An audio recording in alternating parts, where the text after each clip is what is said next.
Welcome to our State of the School on this summery fall day. Last year when we did the State of the School, I was joined by administrators, deans, and directors to assist with the State of the School.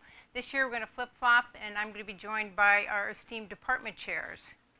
So I have to say, putting this together, I was wanting to focus on the highlights in the last year, and I was just overwhelmed with all of the things that we do collectively as a school. I wish I could share everything with you, but we are going to just kind of focus on the highlights, but even still, there's a lot to share. So we're going to get going, and what better way to start with our newest, largest class, our dental class, the class of 2021, which you can see here, started this summer. They've already been white-coated. They've gotten through their summer, and they are well engaged into our fall term. And speaking of students, I would just highlight on our student services, and especially kudos to Renee Duff, who oversees our admissions process. And by the way, her office, having huge administrative responsibility, and still she won the Paul Gibbons Award this year for the graduating class. So look at all the applicants that we have, nearly 2,200 applicants for 109 positions in our dental class. And in our ITDP program, 860 applications for 20 slots. So you can see the numbers and the caliber of the students are really impressive. Our master's programs, over 500 applications. Our admission staff has recently implemented criminal background checks in our DDS and ITDP program. And our MMI, our multiple mini interview, has gained recognition, will be highlighted next year at the ADEA meeting, for its ability to predict patient care behaviors such as openness and conscientiousness. You can see other activities in our Office of Student Services, robust, supportive, our financial aid, graduation, audits, all of the events that our office does to support and welcome and nurture our student populations. Our dental hygiene program, we have now 94 entry-level dental hygiene students in 3 years of classes. We have 15 students in our e-learning degree completion program and 2 on campus. Our master's in dental hygiene is the oldest continually operating master's program in dental hygiene in the country, and well-renowned. And as you can see, most of the students now are engaging this program online. In the context of patient care, there's a huge amount of work that goes into nearly 200,000 patient visits per year. Our patient services staff is extremely talented, robust, supporting this patient care mission, which you can see about half of these patient care visits are in our dental student curriculum. So Steve Stefanik, in leading our patient services initiatives, is highlighting or focused this year especially on our renovation project and engaging his staff to think innovatively, to really engage the future as far as our clinic facilities for our students. So Steve, in his really innovative and trend-setting way, has come up with a really phenomenal new clinic arrangement for our renovation. As you can see, state-of-the-art from when he graduated. In all seriousness, I think we're going to be seeing really state-of-the-art equipment. In addition, there's going to be a huge focus on better distribution of instruments, better sterilization, more efficient ability for us to get instruments and materials to our students. We are very happy to say that in just a few weeks, we're going to be having opening ceremony in the lower level of the Community Dental Center. This has been transformed into a clinic for treatment of special needs patients, generously supported by Delta Dental, in partnership with our Oral and Maxillofacial Surgery Department. And these efforts have been led by Carol Ann Murdoch-Kinch, Steve Stefanik, and also with Brent Ward in his department. Patient Services is also preparing for a new electronic health record, which we're looking forward to in the spring, we hope, or certainly sometime during 2018. And as you can imagine, this is a huge transformation. Schoolwide Initiatives, our Director of HR, Tina Pryor, I think most of you know, is going to be moving to Florida. I don't know why she would want to on a beautiful day like today, but she's going to be retiring after many years of service. We are now in the stage of searching for a new Director of HR. I can tell you we've had a robust applicant pool, nearly 70 applicants. Marge Venema is chairing this search.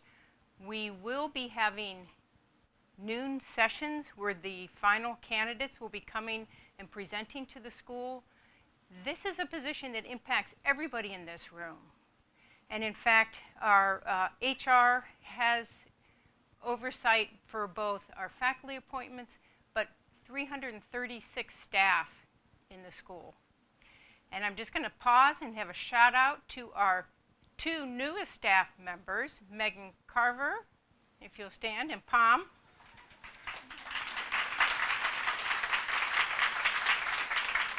And Ashton Steele, if you'll stand.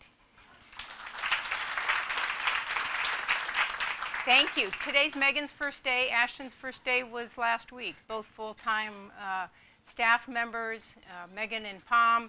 Ashton is going to be overseeing our corporate and foundations relations, helping to get support for our renovation project. In addition to this, Gary Swire, who oversees our emergency procedures for the school, has updated our emergency services or emergency preparedness. Now is the time to go on and look at these new updates. Don't wait for an emergency. It will take you too long to sort through my tools to get to this site. But you can easily get through on this and read over it, be prepared for when an event may happen. Our academic affairs, a lot of activity here. I would just highlight this. Our educational support services supports over 300 courses per year, which is pretty significant when you think about there's 365 days per year, 300 courses per year. They were instrumental in the Canvas rollout for our coursework, in student accommodations, clinical rotations. They're working with the School of Engineering to optimize our staffing, our faculty engagement in our teaching operations. In conjunction with Jan Hu, they supported the curricular aspects for a grant that Jan submitted to give us support for combined specialty PhD training. They have set out new introduction to teaching for new faculty. Our global initiatives, Carlos Gonzalez, has become probably more robust than ever, with new experiences in Israel and China, and really heavy, high interest from our students to engage in this.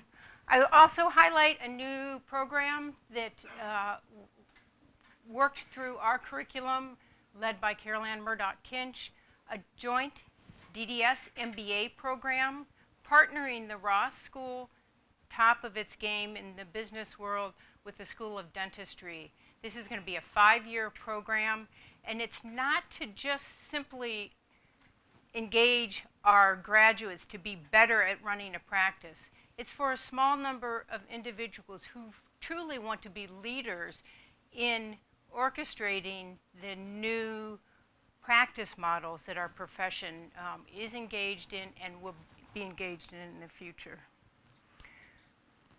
in partnership with the Office of Academic Affairs, our efforts in diversity and inclusion and led our DEI efforts on campus, led by Todd Esther and Tina Pryor, particularly robust over the past year with the university engagement. And I would just say that a kudos to the MAC committee and its role in implementing our DEI strategic plan. And I would just stop and take a minute to tell you that last week I had a lunch with D3 students, and I was so impressed with their engagement with me in a really robust conversation about race, culture, and climate. And they expressed how much they appreciate our university is engaging and informing and communicating with them on these topics that we all know are prevalent across campuses across the U.S. The MAC is 21 years old. I would just say that the work that the MAC has done over the years has been incredibly important, and probably now is more important than ever. The engagement is obvious. If any of you were at the Taste Fest last week, really robust participation, and as I'm told, more people wanting to join the MAC than ever before. So again, thank you for that. Our Profiles for Success program, an increase in number of applicants, an increase in the number of students who can participate in it, and an increase in funding supported by the Provost's office largely, but also through some generous alumni support, as well as work with our community-based programs, our peer ambassador program. This is a shout out to save the date, November 29th. The School of Dentistry is engaging Howard Ross, who is one of the founding members of Cook Ross. He is an extremely well-known, highly regarded individual with expertise in diversity, unconscious bias. He has done programs for Stanford, Harvard, Johns Hopkins, Fortune 500 programs. We are the lead unit in partnership with the medical school for this event on campus. And so I would just emphasize to you, I think it's going to be really a fabulous event. Research. So today is Research Administrators Day. Let's give a hand for all of our research administrators.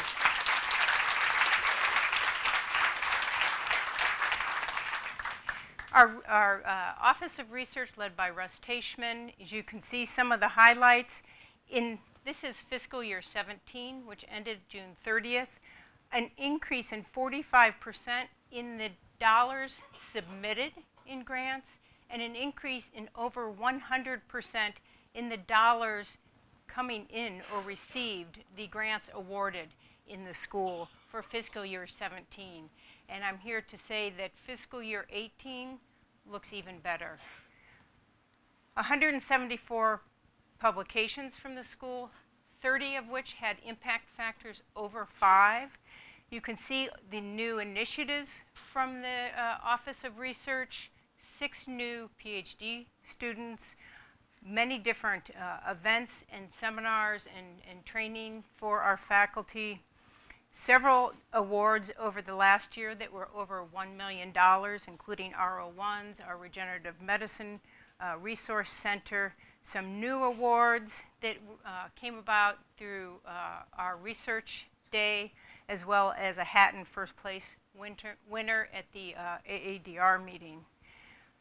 Another save the date, February 21st, Larry Tabak, who is the Deputy Director of the National Institutes of Health. He is number 2 to Francis Collins, will be our Research Day speaker. Stay tuned. He's going to speak not only at Research Day, but we're going to engage him on campus as well. These are a few highlights of some recent research successes. If you read the record this morning, you saw that Margarita Fontana has been awarded 2 major grants of over $18 million. This phenomenal work is in support of our children's dental health. Will Ginobili and David Cohn in their Regenerative Medicine Resource Center. Nisha De Silva in an award that's going to be announced next week, a SOAR Award, an 8-year really prestigious career award. And Peter Ma and Brian Perchala in 2 incredibly well delineated and described basic science projects that are new as well. Our community-based collaborative care and education program has a new director, our Associate Dean, Mark Fitzgerald, and although he started September 1st in this role, he's already engaged some exciting new initiatives. Our external rotations are going to be increased for our students, going from 9 to 12 weeks. To remind you, our students rank this as one of the things that they value the most in their dental school education. There's going to be an increase in the number of interprofessional education and care opportunities through the work that he is engaging in, an increase in exposure of our students to future healthcare models. They've already been engaged in quite a few different models, FQHCs, community models, Indian Health Service, but he's going to also add dental service organizations as well. In telehealth, Mark is going to engage a new telehealth effort. This is going to be done in partnership with ICE, our new electronic health record. They'll be not only consulting on patient care and continuing education, but it will be a portal for engagement with our external sites and being able to train our preceptors. Other aspects of administration to highlight, if those of you who didn't realize that we had a cafe that opened this year in February, if you didn't, perhaps it's your first day at work, but maybe Megan already knows that there's a cafe.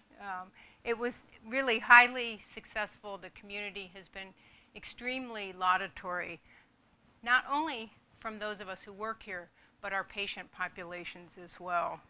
We have a new director of marketing communications, Ray Aldrich, who has already been on the job and has gotten some new marketing things out that have garnered a lot of calls from new patients.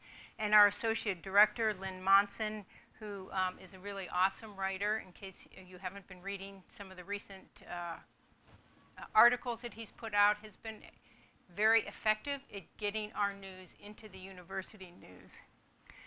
The Dean's Office and the Office of Faculty Affairs, led by Lynn Johnson, has a robust effort at engaging faculty searches. Our community is growing based on the numbers of students that we have, new department chairs and their recruitment efforts.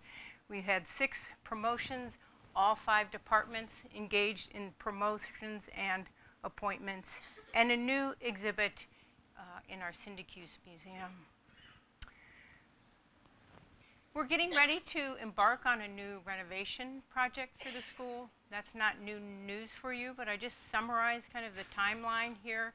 We've completed the schematic design phase of this just in August, and it is now in the queue to go to the regents late this fall. We already now will be engaging in the design, the more detailed aspects of this. In other words, you want an outlet where? You want a light over here. Really, the more detailed pieces will be starting in October. Already, there's been over 80 faculty and staff involved in this project. Erica Hans is leading the renovation, but she has benefited tremendously from the input from many of you in this room, and will continue to engage you and ask for your support, your ideas, and engagement. And right now, the thought is that the actual renovation ground, shovel in the ground event will be in the summer, late summer of 2018, with a scheduled completion in the summer of 2022. I'm just asking right now for between this time and this time, patience, patience, patience. And thanking you in advance for your patience. Our finance and clinic billing office, Mike Fox, Marge Venema, our two groups that are up at Arbor Lakes. You can see they're focusing on identifying, characterizing, developing metrics in the financial plan to ensure our robust financial practices, reshaping discretionary or financial tools, including how to track discretionary balances, how best to project into the future what our financial needs are. And they've been quite successful in fiscal year 17. This is highlighting some of the successes. We've had really success in our collections from our clinic operations, reduced receivable accounts, significant fund balances, many of which are in academic departments. Our endowment is close to 120 million, which is a huge benefit to us. We had an increase in financial aid for our students last year, a robust increase in our faculty practice financial performance. We had an increase in our general fund budget of over $2 million. And in our requests, our annual request to the provost, our unit had the highest % increase of any unit on campus. So a very stable, robust, well-cared for fiscal status. Our dental informatics, who often are considered to be working behind the scenes, but who we know we depend on tremendously. Over 500 requests on average per month that they address and resolve. One of their key activities now is cloud first, moving physical servers to virtual servers, to optimizing our ability to do our IT work through the cloud. And you can see the new logo for MyDent 2.0, which is our ICE, being cloud-based. And also highlight that they are bringing forward and engaging the community in a new electronic research notebook, Lab Archives. And so some of you I know in the room have been pilots or tests for this, and thank you for that. Faculty affairs, 6 faculty promoted that I mentioned to you before, 9 faculty hired last year, and again, engagement with all of the academic departments, and you'll hear more about that. Our strategic planning committee continues its work. Great activities and successes in all 5 domains of the strategic plan. Our people domain, unconscious bias events, education, improved rubrics for competencies, clinical competencies, research and discovery, supporting our new and junior faculty to be successful in their grant submissions, decrease waiting time for our patients, and increase transparency in our growth and sustainability. More details on the strategic plan can be found on the strategic planning website. I would just say in all of this that we have been particularly successful at having the community engage in the strategic plan, setting out goals, and accomplishing them. And so with a group of faculty who just helped me brainstorm, we've come forward with a list of topics that could be considered a big idea for the school. These ideas were shared with the leadership, the executive committee, the strategic planning committee, other groups of faculty, and we're going to be coming forward with a big idea, something that the entire community can engage in, something that crosses all aspects of our mission, and something that we can do when our facility is in disarray. So stay tuned. We are going to have a town hall on Wednesday, November 8th to share this big idea with you. Our campaign, thanks to Rich Fetchett's office, we are getting really close to our goal, 97.5%. Reminder, these are our campaign priorities. Last year I shared with you the HEIS scholarship, and I would just tell you that this scholarship, we've had nearly 400 people donate to it, and there's over $300,000 in this scholarship now because of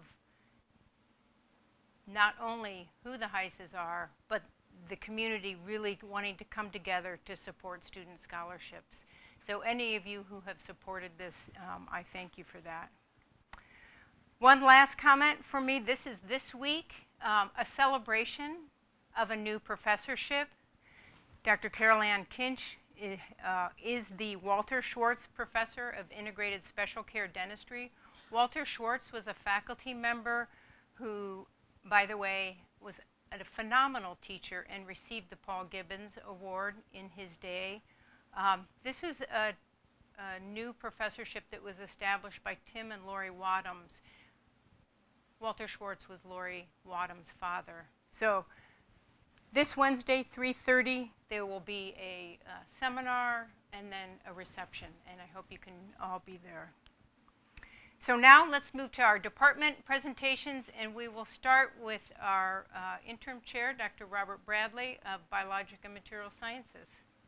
In the next few minutes, and I mean few minutes, I'm going to bring you up to date on what the Department of Biological Material Sciences consists of, and also try and highlight its contribution to the School of Dentistry. The department was formed in 1967, and by Dominic Davikowski was the first chair. The second chair was Jim Avery, John Drock, I see sitting in the back somewhere, no. And then it went on to Paul Kresbach, and we're waiting to see who's going to fill the blank at the end there. And like all departments, we do teaching, research, and service. It went blank. Oh well. The faculty, we have 17 tenure-track faculty, and we have 11 clinical faculty, and we have 12 adjunct faculty. And for research in the department, we have various foci. There's the sensory and motor foci and pain biology, a number of investigators involved in that, and that's unique to the school in our department. We have individuals working on biomineralization and tissue engineering, other individuals working on the oral environment, the microbiome, and salivary gland biology. And finally, there's a group who are doing signaling and genetic regulation of the craniofacial complex. And besides that, we have individuals who are doing clinical applications, and they are taking research and using it to improve the forms of clinical application, and much of this is to do with digital dentistry, including digital impression, diagnosis and treatment, how fabrication and positioning of implant crowns, digital design of dentures. Here's a partial denture, all using a 3D printing. And if I go the right way, the research funding, we have 19 NIH grants, and we have 12 grants which are from foundations and industry, and finally one NSF grant. And the amount of money that comes from those grants is $14.5 million, so it's a considerable amount of money. And of course we teach, and this, because of the way our department's organized, it falls into two major complexes. One is biomedical sciences, in which we teach the structure and function of the orofacial complex, and our faculty members are all course directors in one or more of these courses. And then of course we have the clinical sciences, in which we obviously teach prosthodontics of both the didactic and the clinical levels, and we have a couple of clinic directors. One thing that is a contribution of the departments is, of course, in committees. We have a department committee which does various things, such as faculty searches, promotion, tenure review, awards, and graduate admissions. And then at the school level, we have a whole series of committees, as you can see here. And I just highlighted in blue the curriculum committee, for example, the executive committee, the oral health sciences program. We have on the admissions and and various committees associated with that. And then we're, for example, on the Multicultural Affairs Committee. At the university level, again, we're on, because of our expertise on a number of committees university-wide, for example, the Organogenesis Advisory Board, the Neuroscience Program, the M-Cubed Executive Committee, and we have 3 launch conveners who play an important role in aiding new faculty. And at the national level, for example, there's the American College of Prosthodontics Research, the American Academy of Frick's Prosthodontic Research, the Association for Chemoreception Sciences, the History Committee, and then one of the things that is a huge involvement of time is the NIH committees. We're on study sections, we're on review panels, and we're on various panels which require expertise from people who are in academia.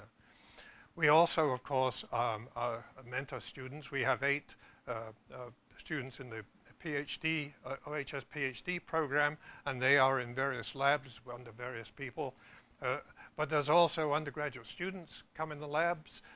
We have other PhD students from other departments around the school, around the university, who are doing research rotations and things like that. We have DDS students come in the lab and get experience in research, small projects, and we have, of course, postdocs, and there are 19 of those who are training in the lab. The other thing that some of us have, Laurie has already mentioned, is we have research training programs across the University of Michigan. And that's becoming an increasing thing. For example, this is an R01, which is a hedgehog signaling in maintaining taste organ structure and function, basic and clinical studies, and that involves not only people in the dental school, but also people in the Department of Dermatology, the Cancer Center, and the medical school. And here is another cross-disciplinary NIH training, which is a long-term training program we've had, the team training program. And this is for people who want to have a career in all sciences with a focus on restoration of craniofacial tissues. It involves not only the School of Dentistry, but also engineering, medicine, and the LS&A. And lastly, as already there's this new grant we've got, Translational NIH Regenerative Medicine Center, which involves other universities, the University of Pittsburgh and Harvard. And this is investigate new ways to restore dental and craniofacial tissues. And underlying all of this, of course, we have a wonderful office staff without which we could not do any of this. And we've got Kerry, Deb, Erin, and Joel. And last but not least, that was least, last but not least, is I hope I've, in this, I hope 5 minutes, convince you how the Department of BMS Pros has been a dynamically contributing to the School of Dentistry and part of its #1 ranking. And thanks. I'm thrilled to have the opportunity to give you an update, a quick update on the Department of Cariology, Restorative Sciences, and Endodontics. We have been quite busy over the last year on recruitment for the department. We have been very fortunate to recruit Kathy Newton from the University of Michigan Office of Diversity to serve as our department administrator. We recruited 5 faculty, 3 in the tenure track, 2 in clinical track. Hashimi Sasaki, Marco Bottino, and Livia Tenuta were recruited in the tenure track. Andrea Volkanaya and Steve Sterlitz in the clinical track. They are all here except for Livia, that's going to start on January 1st. And then we had, of course, major transitions in the department. Mark has been promoted to Associate Dean for Community-Based Collaborative Care and Education. In his place now we have in the department Ron Heiss serving as Associate Chair for the department and Don Heiss as Discipline Coordinator for Restorative Dentistry. I'm going to give you a quick update on each division. In the Cariology Division, we are so blessed to have Margarita and Carlos doing a terrific job. Margarita, as Lori mentioned, was just awarded with 2 large clinical trial grants from the NIH. Carlos has been consistently very well supported to do his work on biofilms for many years. The division has developed 2 new graduate courses and 2 new electives. And I'm also thrilled to tell you that Margarita will be inducted as the very first president of the American Academy of Cariology now in October during the ADA meeting. In the Restorative Dentistry Division, the big news is the merging of the 2 programs. The Restorative Dentistry Master's Program was combined now with the Computerized Dentistry Program. Gisele Neiva is the leader of this new combined program. This program is a 3-year program with a class size of 8 students a year. This program has benefited now from 15 new courses that were put together by Gisele and some of her colleagues. And one of the key features of this program is increased clinical experience. So all students spend at least 50% of the time in the clinic, and also a very strong emphasis in digital dentistry in CAD/CAM. In terms of pre-doctoral program in restorative dentistry, Don Hayes is our new director. He's continuing the work that was initiated by Mark Fitzgerald on the incorporation of CAD in the teaching of dental anatomy in the very first semester of our DDS students, and also on the incorporation of CAD/CAM technologies in the VIX clinic. They are also working on strengthening this concept of teamwork in the VIX clinic. Peter Yeman is the director of our postgraduate program. This is a very solid, very strong program that has benefited many students over the years. Weldon Higgins, he needs to be recognized for his work as a manager of the restorative dentistry clinic. He's been leading an effort in looking at chair utilization and increasing efficiencies in the clinic, as well as streamlining laboratory options to increase efficiencies too. And in terms of grants in restorative dentistry, Brian Clarkson has a U01 grant from the NIH in the development of new restorative materials. And Dennis Fassbinder leads a series of projects in the CAD/CAM arena. Finally, in endodontics, we are blessed to have Neville as the director of a very strong master's program in endodontics. This program has been consistently able to attract very strong students to the school. They are continuously improving this program. They are now looking at a 3D system in the endodontics clinic to help visualize root canals. Trish Bauer is also continuously working on improving the endodontics education, pre-doctoral education here.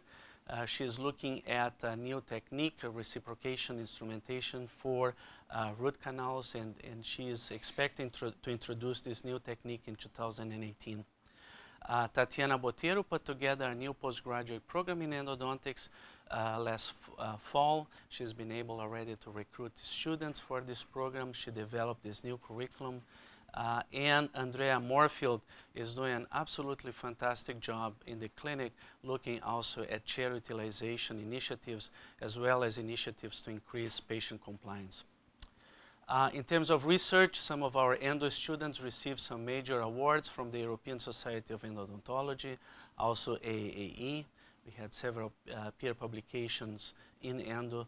And in terms of grants, we have now Hashimi Sasaki coming to the school with an R01 on bone destruction in periapical lesions. Marco Bottino coming to the school too, also with a brand new R01 grant from the NIH on dental pulp tissue engineering. Tatiana is involved in 2 clinical trials. One is funded by the NIH, that is led by Ashraf Fouad from University of North Carolina, and the other one funded by a foundation led by herself. and we have a project on dental pulp stem cells. This is our newest numbers in terms of research in the department, research awards in the department. Pat Schultz just sent me those numbers last week, and I'm thrilled to see them. And to finalize, I want to thank all the faculty, highlight our new faculty, highlight also our terrific office staff, Kathy, Jennifer, and Susan, that really keep us together, and thank each one of the staff members in the department and the students and faculty for strong efforts over the last year. Okay, so I'm going to use my time to focus on 3 areas that I think we're doing better than ever. But if we get your help, we'll do even more. Okay? So the first is enhancing our educational offering. We now have a selective for oral and maxillofacial surgery students. This takes students that are either interested in OMFS or just interested in broadening their perspective in oral and maxillofacial surgery, and they get opportunities to do more than what normal dental students previously were able to do in the clinic. So you're interested, we're going to take you. We're going to use your interest to be able to do more and to be better in how we deliver our education to the students. You're going to participate in the operating room. You're going to have increased contact in the private practice. And all of this is to help you and also to help us. Next, we're establishing an oral facial pain residency. We've submitted our self-study. We've got a site visit coming up. This is an area where we're enhancing what we do, and we're also enhancing what we can offer to those in the community. So I say that to dovetail to this. For how many years have you been told you can't get patients into oral and maxillofacial surgery? It's totally impossible. You can't get people up there. The answer is we're changing that. We're changing the students' involvement. We're changing access to pain. And we're adding additional resources. And I'll highlight one person. I hope you've met John LeBanc. Everything I've heard is he's awesome. Everything I've seen is that he's awesome. And that increased access to care that we have in the clinic is significant. He's also doing consults in the Vic clinic. Who ever heard of that? And making himself available to go to DFA anytime you want. Who ever heard of that? So we're increasing the possibility that patients can get into oral surgery. And as Dr. McCauley highlighted, OS West, HD West is coming at the Community Dental Center. This is an extra 2.5 days a week of 6 chairs focused on dental alveolar surgery, focused on head and neck pain, and focused on post-discharge medically compromised care. So we're increasing our capacity. We're doing better than we've ever done, but we can use your help because we can do even more. It's a time where you can refer your patients, your friends, your family to oral and maxillofacial surgery because of what we're becoming and what we're doing. We're also trying to augment our diversity. So we have 3 female residents in oral and maxillofacial surgery, and that's awesome. We have 18 total. This is the first time we've ever had more than 1 at any given time in the program in our 100-year history. All right? We want to change that. We know half of the dental class is 50% female. Why is it not possible that we can capture some of those great, bright students? Our 3 residents have put together this symposium on women in oral maxillofacial surgery, but it's open to everyone. It's open to faculty, it's open to staff, it's open to students. And this is a way for us to bring the entire nation together and look at this problem within our specialty, but specifically look at it at Michigan. One of the keynotes will be the previous dean of the School of Business, Allison Blake Davis. And this is going to be a great symposium. It is open to anyone. The website's coming soon. Finally, we're celebrating 100 years. We're the longest continuous training program in the United States in oral and maxillofacial surgery. This has been an unbelievable year for us to do that. There's been the installation of Sean Edwards as the James R. Hayward Professor. We've had the opportunity to have a 2-day celebration, including scientific seminars and then a celebration at the Big House. And I'll just tease you with 1 minute of an 8.5-minute video that highlights our department. And on the top, you can see how you can Google it and see the whole thing. And I thank you very much for your attention, and I hope you'll help us be even better, because we're doing the best we've ever done. Thanks. Okay, good afternoon, everybody. I'm going to spend the next few minutes talking about activities that are ongoing in both divisions of the Department of Orthodontics and Pediatric Dentistry. I'm going to start by describing our graduate program in pediatric dentistry. We accept 6 students a year into this 2.5-year program. This is a very unique program for training in pediatric dentistry because it is both school and hospital based. Just pointing out a couple highlights here. Our residents get particularly strong training in patient management skills and evidence-based diagnosis and treatment of childhood caries. all residents graduate with a master's in dentistry as well as a specialty certificate in pediatric dental patient care. I have to give a shout out to Dr. Jimmy Boynton for the continuing excellence and success of this program. He's been program director for over 10 years. Now, our grad orthodontic program is the first orthodontic degree granting program in the country. We accept 7 residents a year into this 3-year program. Similar to in pediatric dentistry, all of the residents complete a research project and write it up to receive their master's in dentistry in addition to their specialty certificate in orthodontics. There's a lot of great things I could say about this program. I'll just highlight a couple. One is that we allow our residents to have particularly immersive experiences in the orthodontic treatment of patients with cleft lip and palate and or craniofacial anomalies. They actually treat those patients in our orthodontic clinic on Friday mornings every week. Another interesting thing about our program is that we continue to embrace the older, tried and true traditional philosophies and techniques for moving teeth with orthodontics, as well as incorporating a diverse set of newer philosophies, techniques, novel methodologies, et cetera, into the curriculum and clinic. I need to give a shout out here to Dr. Hara Kim Berman. She's been a great stabilizing force for this program as program director for the past few years. We also contributed a lot in both divisions to predoctoral education. In orthodontics, we have both required and offered selective didactics and clinical rotations. So the selectives allow predoctoral students who really want to get more involved in comprehensive orthodontic treatment of patients to do so. In pediatric dentistry, we have required didactic, preclinical, and patient care specialty rotations offered throughout multiple years of the predoctoral curriculum. And both of these all of these offerings go as smoothly as they do or in constant dynamic change because of our strong pre-doctoral program directors, Dr. Lucia Sevedanis in orthodontics and Dr. Larry Salzman in pediatric dentistry. So we are very active in our department in both divisions. So I want to talk about continuing education and service, but I can only highlight a small subset of what we actually do. The premier continuing education offering by the pediatric dentistry side of the department is the Eastlick Symposium, held every other year, hosted by the department and the division. The premier continuing education offering offered by the orthodontic division is the annual Moyer Symposium that's been going on for over 20 years. So a lot of tradition, more information on the upcoming program at this website. Beyond continuing education, we're very involved in service, and we want to instill in all of our residents a lifetime commitment to service, be it at community, academic, or professional organization levels. Every summer, residents and faculty in pediatric dentistry go up and treat patients in a summer camp for children with special needs. Every other year, residents from our orthodontic program organize and host a symposium for national residents, so that's a lot of work. And we also have a future president of the American Association of Orthodontists in our midst as one of our more committed part-time faculty members. Research. We do a lot of different kinds of research in the department. Can't go into a whole lot of details in the amount of time I have, but let's suffice it to say that Dr. Noriaki Ono, Dr. Juanita Ono, and myself have labs in the research tower where we use cell and animal models to investigate tooth development, long bone development, and craniofacial skeletal development. We have a lot of clinical outcomes research. Dr. Jimmy Boynton is involved in the diamine fluoride phase 3 clinical trials with Margarita Fontana. And he also just received a grant to improve training and patient care for children 0 to 5 years old.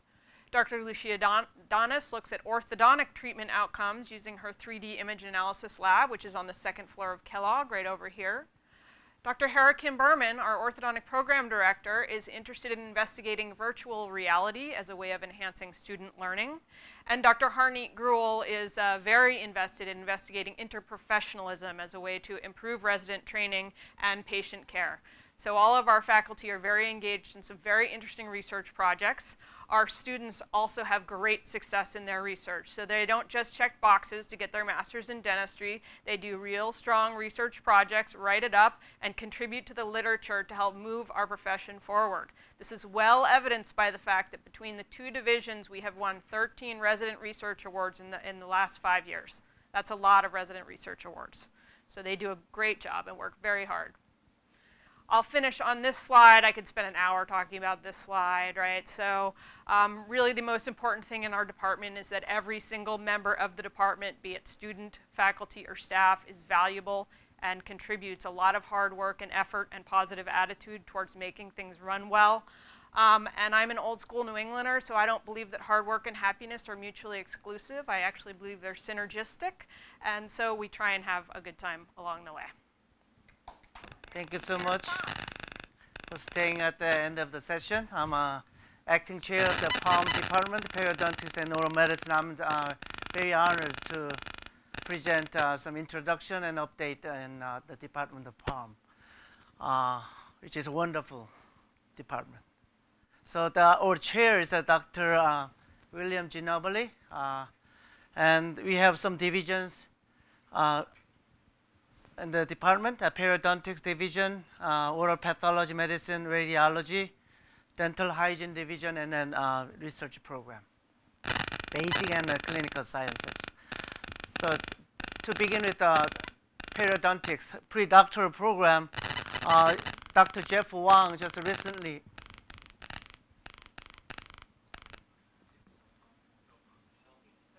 my cell phone.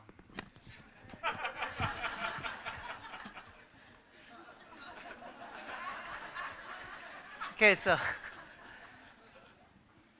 Jeff Wang is recently appointed as the director of the pre-doctoral periodontics. And we have several didactic courses in the VIX teaching. We have 12 faculty teaching and 8 graduate periodontics residents teaching in VIX. And we also have behavioral sciences and prevention programs in the department run by Marita Engelhardt, Robert Bagramian, and Venki Bonacchi. And the graduate periodontics is the most award-winning program in the nation, led by Homnei Wang. We have 13 graduate students currently, 1 PhD and 12 MS students. And also we have 12 postgraduate students, 10 in 1-year program and 2 in 6-month program. Alicia Baker is the clinical coordinator, doing a lot of things, and then we have 6 staff in the clinic. And Michelle Arnett is a research coordinator, and then also the dental hygienist working in the clinic.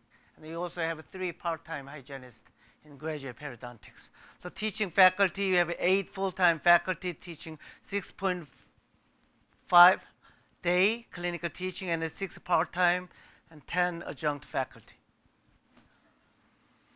The division in oral pathology, medicine, and radiology, associate chair is Nisha Da Silva, who's in the sabbatical now. Now Peter Polverini is taking over her job during her sabbatical. We have diagnostic sciences, diagnosis of autoimmune disorders. We have a Conbeam CT service, and radiology reading room is an initiative by Erica Benavides.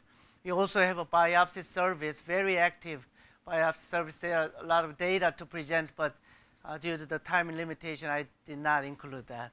So, and we also have a oral medicine clinic in graduate periodontics. Every Friday morning, the oral medicine faculty are working with the graduate periodontics residents to make a diagnosis and manage oral mucocutaneous disorders.